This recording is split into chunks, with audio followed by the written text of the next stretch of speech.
This is Deniz Beşer, the founder and the director of Fanzineist Vienna Art Book and Zine Fair. As you know, on 11th August, Fanzineist Vienna Art Book and Zine Fair started, and there is 105 artists and publishers from 35 different countries. You can just check out the virtual exhibitions on fanzineist.com.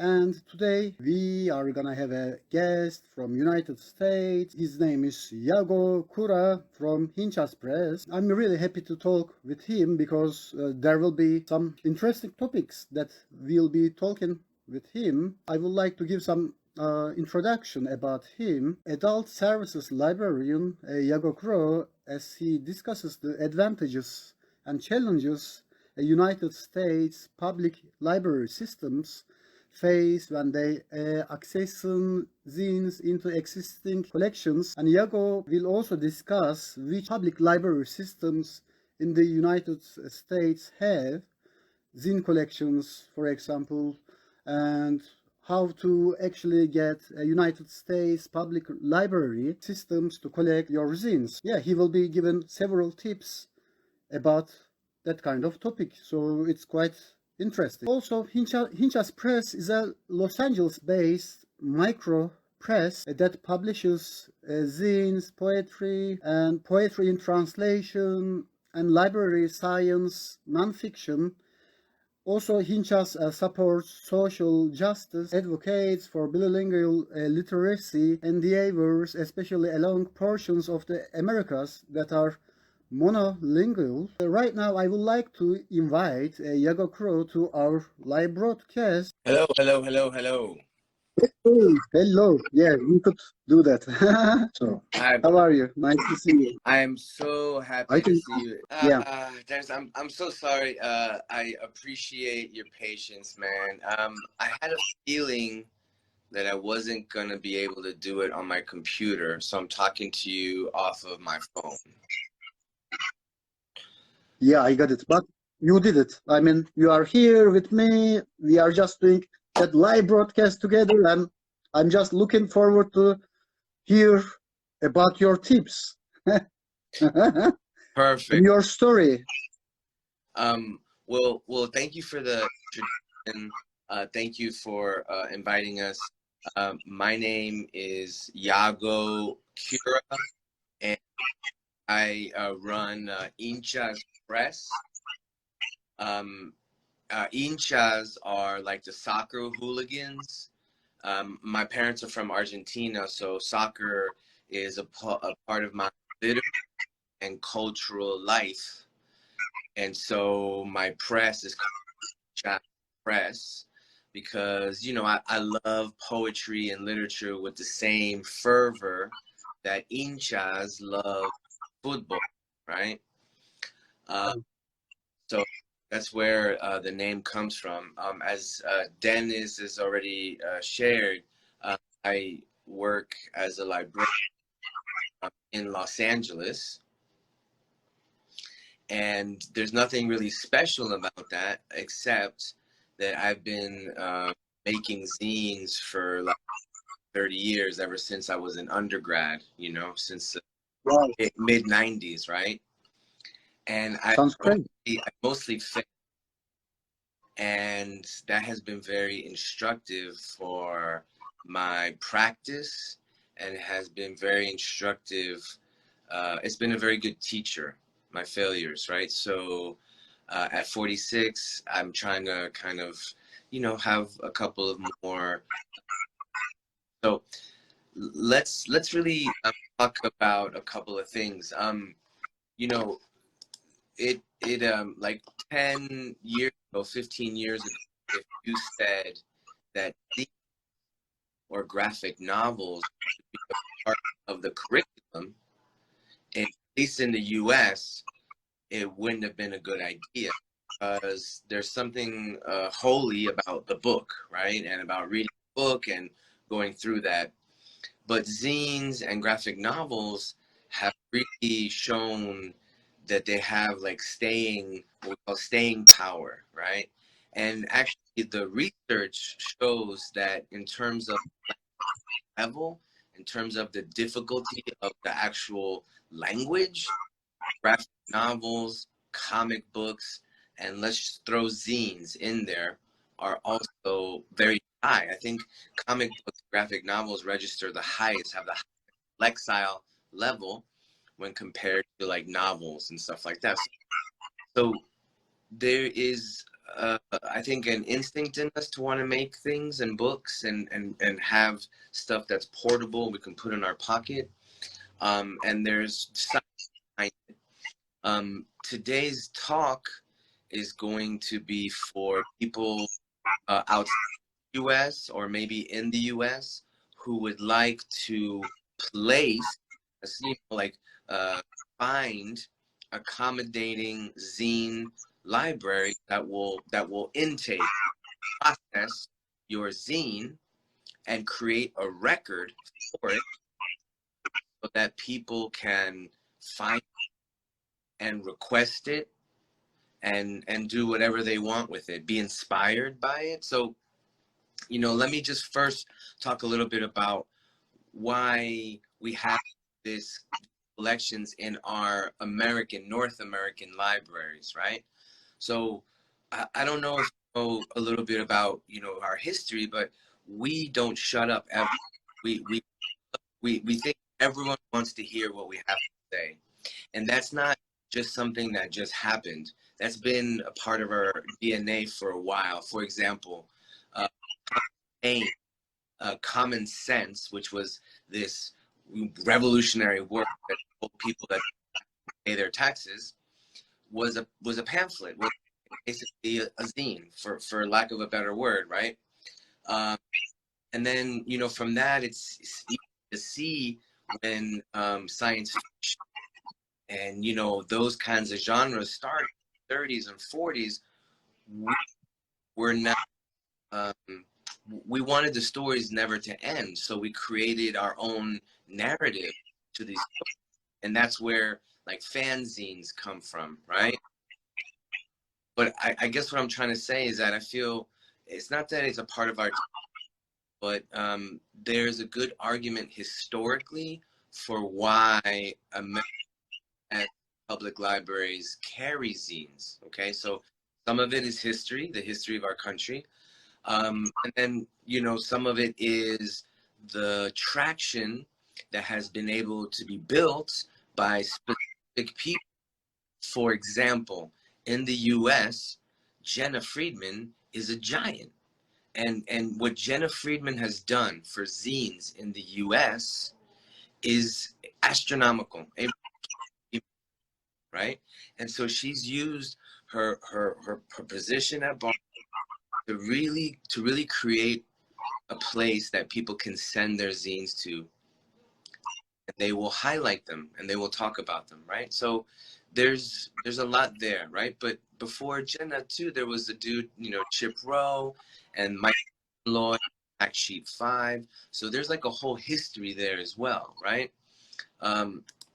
So there's also this idea that, like, you know, a zine collection is a really democratic way of curating art objects created by your citizens, right? By the people that pay the, right? So this is like zines as kind of artifacts, right? So here's the great thing and the challenge, right? So that there's objects, right? Zines don't require a lot of fanfare.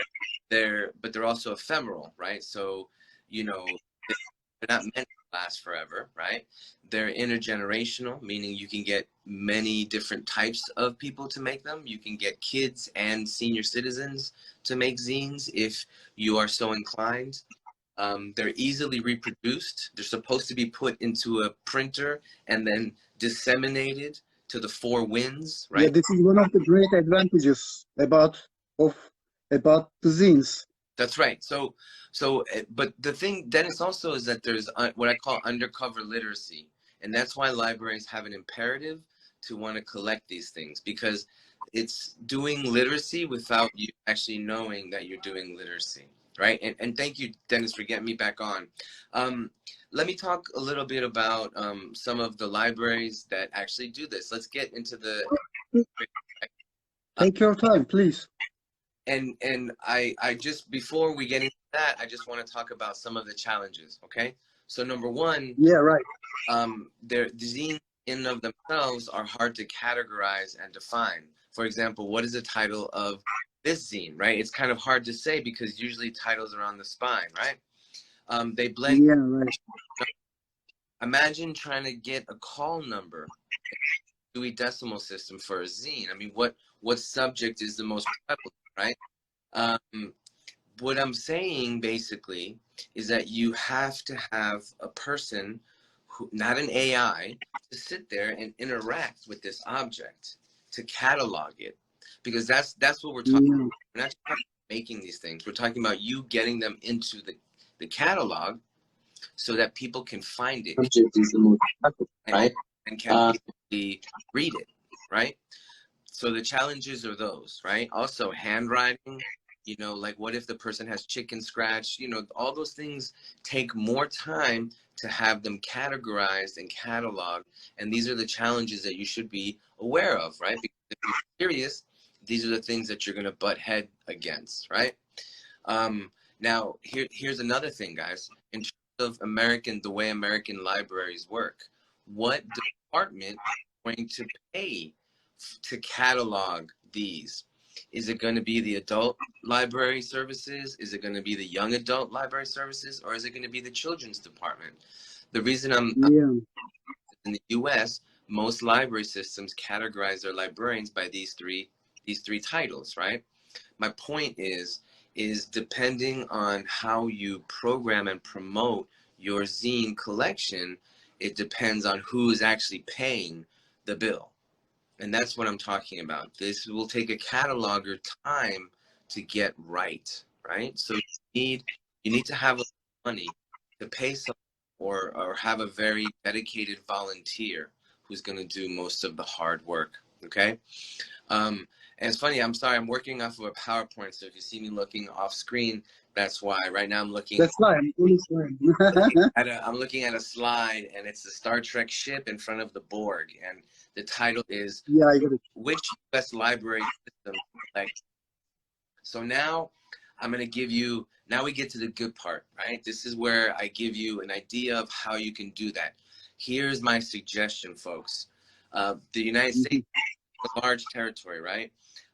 What I would suggest is do a session, or you give your zines to public library systems by region.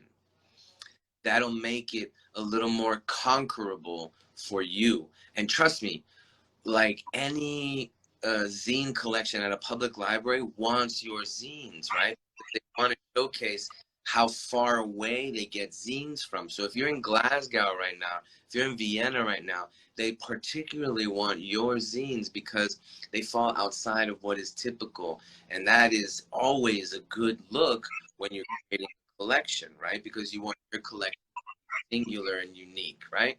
So But first of all, as I understand, I'm sorry, I'm just interrupting you.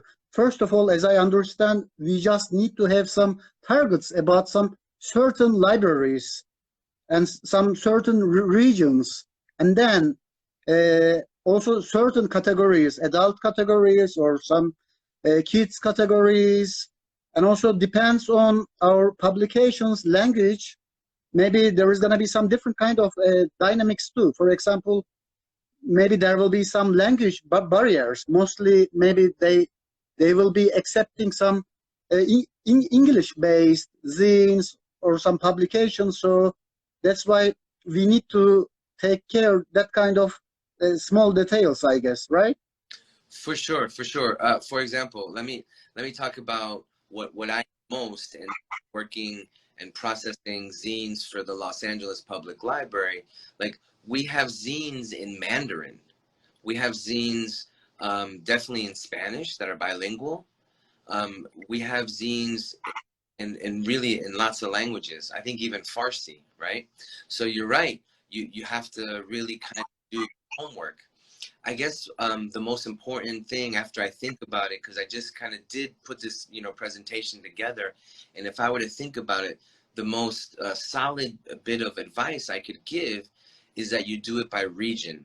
For example, I would concentrate on Southwest.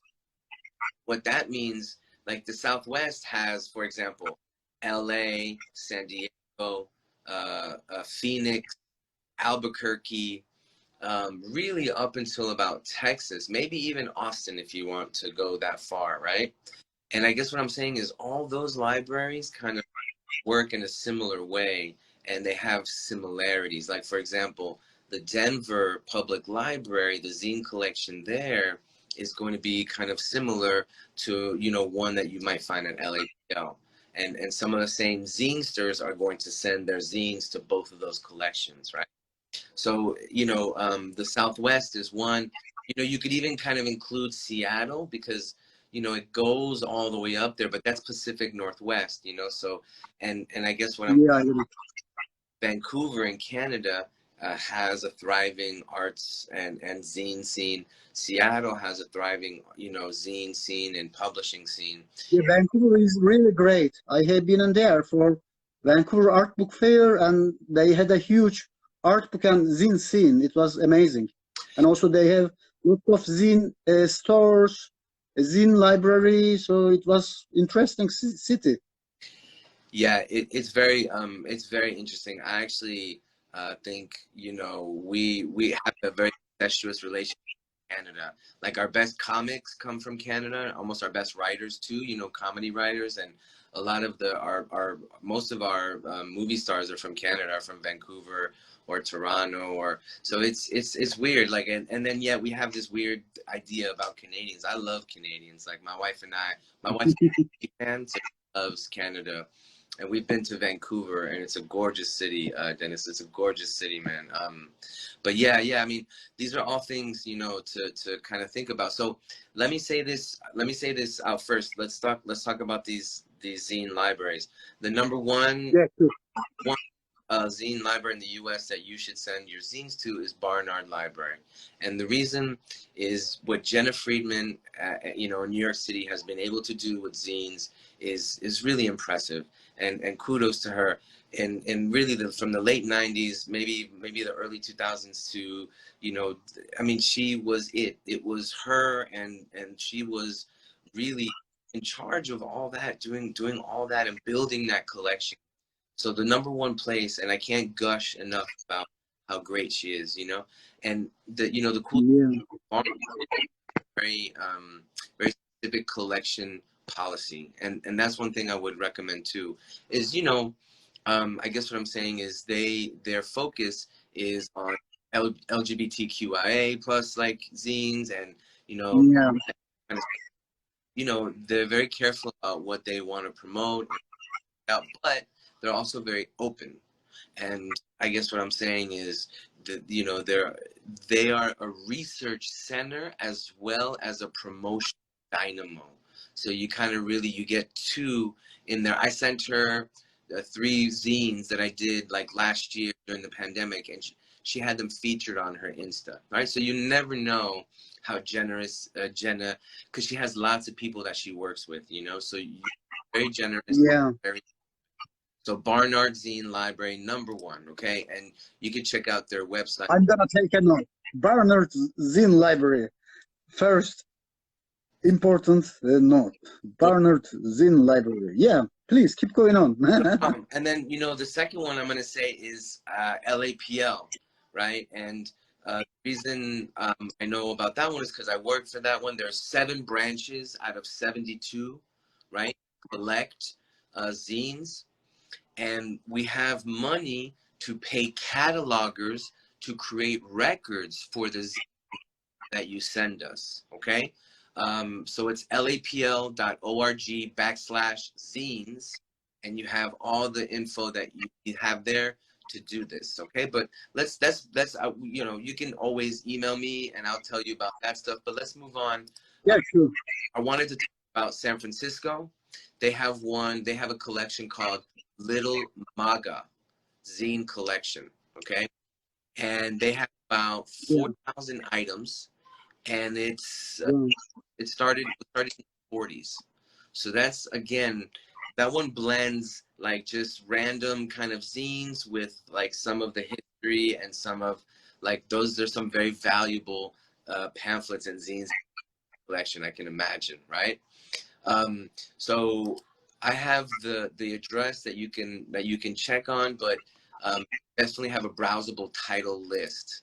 Again, I mentioned Denver Zine Library Home. Denver Public Library is really a very strong and important cultural force in Denver, Colorado, and so they do a lot of great work. Great. So their library is top notch. You know, I guarantee you they have a thriving art scene. So, you know, it's very good. They have about 20,000 zines. Okay, Denver Library. Wow, amazing. Yeah. Amazing numbers. So in Seattle, and talking about Seattle, the zine collection is called the ZAPP Zine Collection. ZAPP stands for Zine Archive and Publishing Project, right? Yeah. Now, here's where it starts to get interesting. Because, for example, ZAPP, the main collection, is a donation that they received from the Richard Hugo House. The Richard Hugo was one of our, you know, very prominent writer, poet that was from Seattle, and many I know. come from there, and so they established this writing center, and so most of the collection in the Public Library is from the Richard Hugo House, and it's called the ZAPP collection. Why is that important? Why am I? Okay, the reason I'm telling you this is because when collections get donations from a specific organization, they tend to collect things in that category, and they don't really go off too far. So, for example, I don't know if that collection has any zines by kids, right? By children, right? Because I know the LAPL does, because I put my kids' zines in there. Right? So do you understand what Really? Wow, sounds great. Right. So like it just depends. They're a little more selective and a little more limited, right? So like they don't collect everything. So be careful, you know, don't really send not don't send one, but email them first before you send one to Seattle, because their collection is a little more specific, right? Specific. Uh, Yeah. let's keep going. Obviously, now we're gonna switch regions. We're gonna jump and go to the Eastern Seaboard. Yeah. About our country, the colleges are mostly on the coast. There's colleges in the middle, right? I wish there were more. Yeah. There should be more, but most of the colleges are on the coast. So we're gonna go to the Eastern Seaboard right now. So think from Maine to about North Carolina, okay? So obviously, the cultural institute with the most clout is not most, but with a lot of clout is NYPL. And they have a zine collection. They definitely have a zine collection, right? However, they select the list. So again, you can send them a zine, but I would query them first. I would write an email to them first. If you need their email and you can't find it, email me and I'll figure it out. But my point is, don't waste too much time trying to get the zine in there, because they have someone, a curator, who kind of selects it. But they do have a collection, and they're not, because it's NYPL. They are the important cultural institute. However, there's some smaller ones in New York State, and for example, Rochester, New York, Rochester Public Library, also zine collection, and they're a little more loose. They're trying to collect, but they're also open to stuff from outside, right? So this is beneficial for you, Zinester, if you're sitting in Europe and you want to get some of your zines over here, okay? So Rochester Public Library would be a good place. Hennepin County Library in Minnesota, okay? Hennepin, right? Hennepin from Minnesota. That's right, the land of Prince. That's where Prince is from. That's one of our most important American artists, right? And close. So from Minnesota, so Hennepin County Library also has a zine collection, which is small, and they collect, for the most part, widely. Most of the small libraries want to collect people that live in the city, but they're willing to take, you know, stuff from elsewhere, because then that makes their collection more unique. That's what they want to kind of do as well, right? Let's keep going. Omaha. I'm sorry, I'm gonna jump kind of to the middle here, but let's not forget. Jumping is nice about this topic. Oh, I know, Dennis, you're right. My regions got all messed up.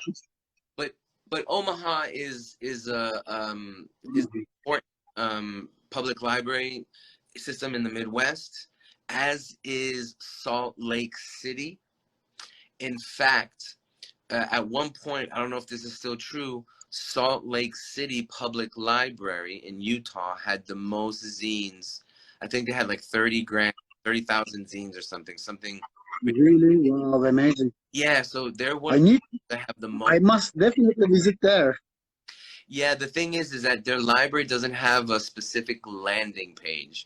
The collection, the information for the collection is on a blog that the librarians run on WordPress. So you can find the information, but you're gonna see like advertisements because it's a blog. I guess what I'm saying is the system hasn't found it valuable enough to create a URL for these people, but what they've done in Salt Lake City is remarkable if you think about it, because it's just in the middle of our country, right? So it's a little more remote. But Omaha, Salt Lake City, and then one more would be Monroe County in Indiana. And again, you know, the middle of our country tends to be more conservative, but that doesn't mean that, you know, they don't have zine collections and they don't have public library systems. There's definitely one in Indiana, Monroe County. And then let's go a little bit back to the seaboard and someplace like Jacksonville, Florida. I actually really liked their splash page, their URL page, because they actually have a page. So Jacksonville Public Library, and they seemed eager in their about section. They seemed eager to want to accession to use zines. That would be a place definitely. And Texas is enormous, guys. Texas is enormous, right? But you know, a lot of the, you know, that saying, keep Texas weird, and a lot of the really random and kind of beautiful parts of Texas is around Austin and El Paso. Dallas tends to be a little more conservative. So for example, Austin. I was living in Houston, Texas, actually, before. Right. For a while, more than 6 months. I was living in Houston, Texas. It was quite interesting for me. Yeah, you know, it's these are very interesting years. I'm very fortunate because my parents were immigrants, but I was born in this country, so like I'm like in the middle, so I can kind of see kind of both sides. And yeah, I think there's been a lot of stuff to kind of worry about in the country recently. You know, I'm a little disturbed by not just like the assault on women's rights, but I'm also, you know, concerned about book banning. And you know, we're book people. We understand that never works. That's not a way to approach the education. But I think what we all understand is that anyone who wants to ban a book has a lack of education, or anyone that wants to stab an author and try to kill them is really suffering from a lack of education, really. You know, so I think regardless of whether we're in Europe or North America or Latin America, it's really about, you know, violence is about ignorance, and is about a failure to find a better way. And there are better ways. That's what I love about zines, you know what I mean? And this is why I invite you, I entreat you, I say to you, listen, send US public library systems your zines, because they do collect them, they're interested in collecting them, and I think they're a great way to make a collection unique. With that said, I did want to say definitely shout out to Austin Public Library. In Austin, every year they have it's a live music capital of the world. There's lots of bands that are from Texas, and most of the politics in that kind of area of Texas is more in line with kind of California and LA than with Dallas and kind of like the oil cities like in Texas, right? So definitely send it to Austin. That's a great one. And then last one on the Eastern, I will say Somerville Public Library in Massachusetts. And I don't know if you guys know this, but Boston is one of our cities that has the most schools like in the country, right? There's like something like 400 universities and colleges in Boston. So you can imagine there's lots of publishing, there's lots of academic research, which for me means that there's people like me making zines and trying and distributing them and kind of putting them out there, you know? So, you know, that's mostly it. I did just want to say, you know, thank you to Dennis. And I just wanted to kind of tell you guys about just the book that we're working on right now, because we've done 2 or 3 books in LA this past year that we're really, really proud of. And I just wanted to say thank you to Dennis for helping us kind of get the word out. But yeah, we're at hinchaspress.com, and we make zines. I make zines for my kid. And, you know, I make things for my wife that are, you know, zines. And pretty cool. You know, what I love about zines is how, you know, they fulfill, they help me with literacy. They help me tell a story. They can help you tell a story. There's also art, you know, and the kids, you know, kids really gravitate towards this. So make zines with your children.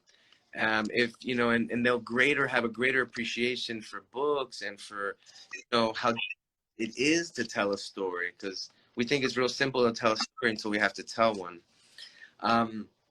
Let me ask you this.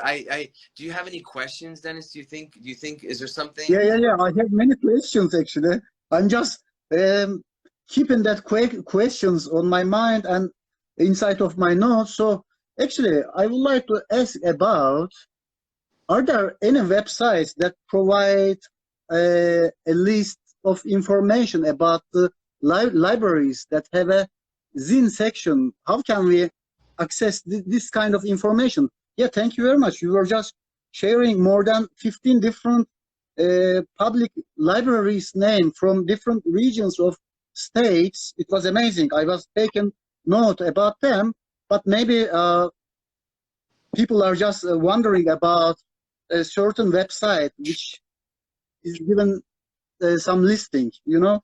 So, you know, again, I hate to go back, and it sounds like Jenna Friedman paid me to promote her, but actually, so it's zines.barnard.edu. And the reason, again, I'm saying it, Dennis, is because there's a part that has about the history of zines, and then there's a link to another page that talks about zines in terms of research, and you know, not just the history, but how they've been used as an educational tool, how they've been used as a art tool, how they've been used as a therapy tool, how they've been used as a tool for self expression, and like all these great kind of things.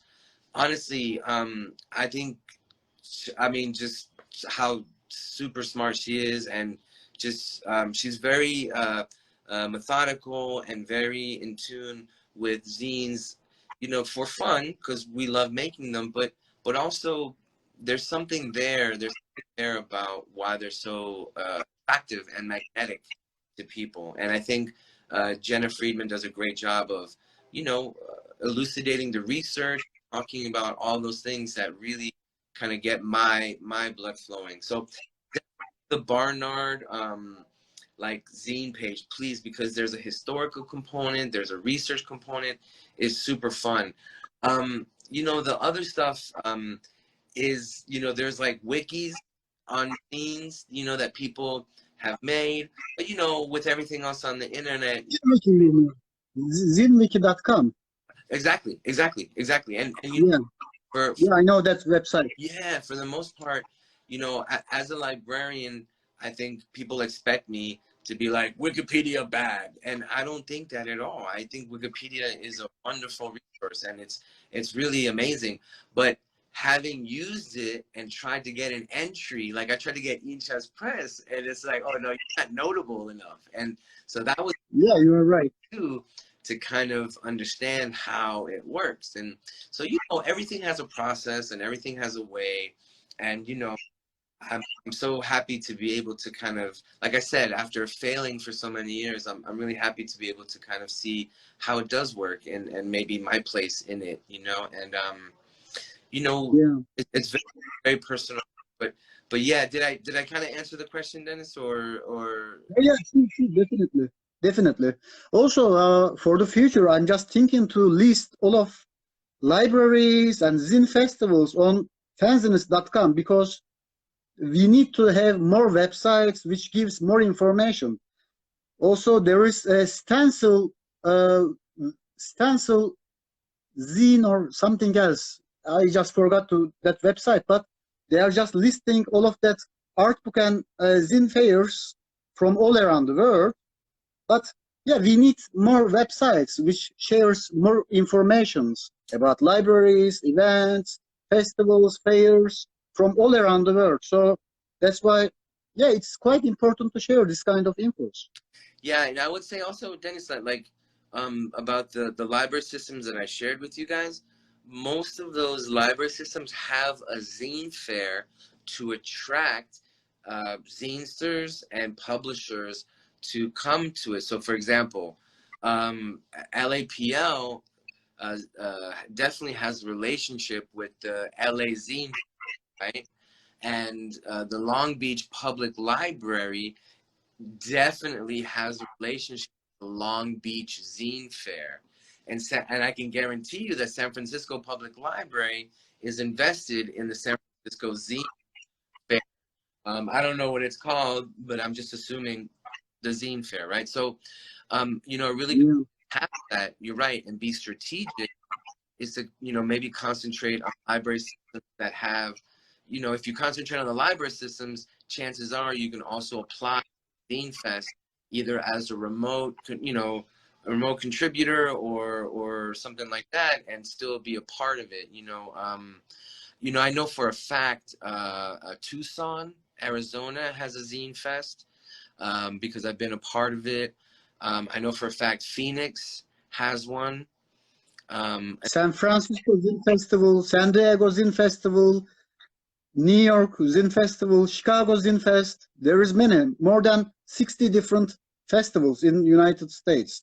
And also we can add art book fairs. It's gonna be 100, let's say. Without a doubt. And you know, what I would say is also do your homework, because there's this idea that Los Angeles is a very dumb city, and because you know people don't read here. And you know, I work at the library, and I can tell you whether they're dumb or not, I can't tell you, but they definitely read. And LA is actually a city of readers. You know, I lived in New York for 10 years, and what I loved was reading on the train. So there's less and less opportunity in LA to read for leisure, right? But that doesn't mean that you don't read. And it's actually a very literate city, and people are very aware, sometimes superficially for superficial reasons, but they're aware of what's going on in the literary world. So, you know, definitely send LAPL your zines, because, you know, and they don't have to be in English. You know what I mean? We'll figure it out. Yeah, right. Right. We have, you know, this is a city of so many speakers: Farsi, Korean, Mandarin, Espanol. I mean, the library pays me to speak Spanish to people who only speak Spanish. You know, I get a 3% increase or something in my salary just because I have that ability. So the libraries are an institute that definitely want to accommodate different language learners and different language speakers. And that's why it's good for them to have zine collections, because then they can show it off. Yeah, you are right. It gives a kind of richness about that culture and language. So that's why also it's good to have some zines and art books from some different countries with different languages, as you said. Always, always. And also, in my impression, LA seems quite active to me. For example, my several zines are part of the collection in Oceanside Library. Maybe you heard about that one. Also, UCLA Library, University California Library. So yeah, they are quite interested of zines, so they just collect as much as possible. Even they were supporting the artists and zinesters. They were paying for their zines, and they were paying for that post budget, etc., etc. So it's really great. I mean, they have some special budget for this kind of topic. It's amazing. Yeah, I feel very fortunate to work for a system. You know, they changed the law in like 2013 in Los Angeles, and the library gets 0.03% of all property tax that is assessed in the city. And that's a lot of money. That's millions of dollars every year. And so we don't have to worry about, you know, laying people off. I think the library has a very good budget, and I see them always hiring people. And you know, I work in South Central Los Angeles, and it's a rough area, but I love what I do, and I love the community that I work for, and I feel very, very blessed. You know what I mean, to be able to do that. Where I work now, the branch doesn't have a zine collection, so it's been a little painful because I started the collection at another branch and had to leave it. You know what I mean? So I feel like I abandoned, you know what I mean? All these like, I totally understand what you feel. yeah. So, but you know, I have a library job to pay my rent, and so that's what's important. You know what I mean? Like, I feel fortunate to be able to do zine in my spare time. You know what I mean? And Right. good. So, you know, please let me know anything else. You know, I would love if anyone wants to get a copy of the PowerPoint that I use to present to you guys. You can send. Is it okay if they send you an email, forward it to me, and I forward it to them, or what do you think? Or maybe We can do like this. If you want to share that PowerPoint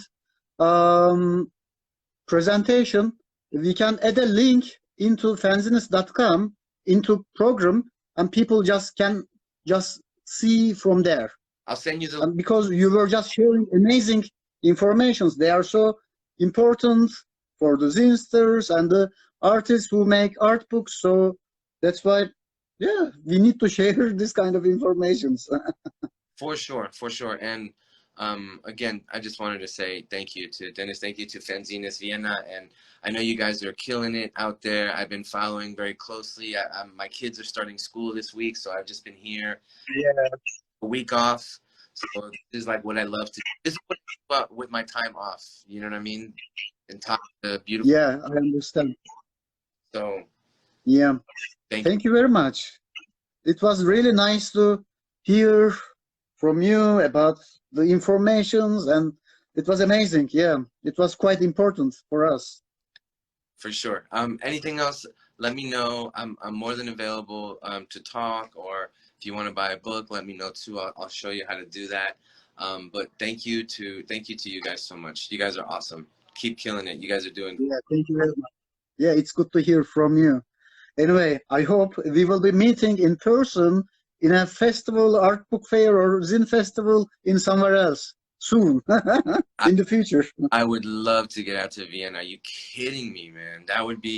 That's like a dream, man. That would be a dream, especially because, you know, I love medieval history. I love all that stuff. You're something very, very close and dear to my heart. I studied abroad when I was in college, so I've been to Europe, but it's been too long, and I would love to go back. And thank you so much for this opportunity. I appreciate it. You're welcome. You should definitely come back again to Europe, to Austria or Turkey or Italy. There's many places to see. Anyway, thank you. Thank you Thank you very much, Yago. Have a good one. Bye-bye. Bye. Ciao.